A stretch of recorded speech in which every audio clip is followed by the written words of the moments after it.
In today's video, we are going to show you how to add a reference image in Sketchbook so you can draw more accurately and of course improve your workflow. Whether you are tracing, studying anatomy, or matching colors, using a reference makes a huge difference. Let's begin. Now, the first thing that you need to do is create a new canvas or open an existing project. Make sure you are on the canvas that you want to reference an image to appear.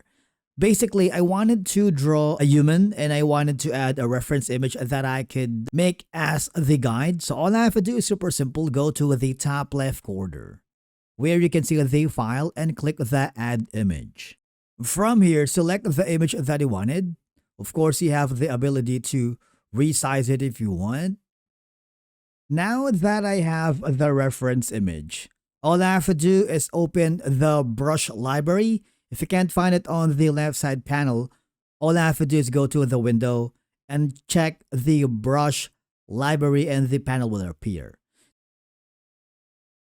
Now from the brush library, I'm going to hover down where I can see the artist.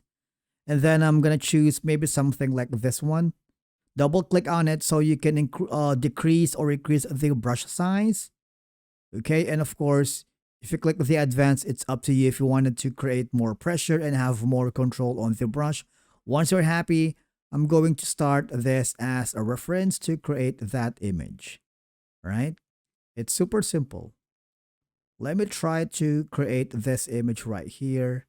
And of course, you can change that color if you want.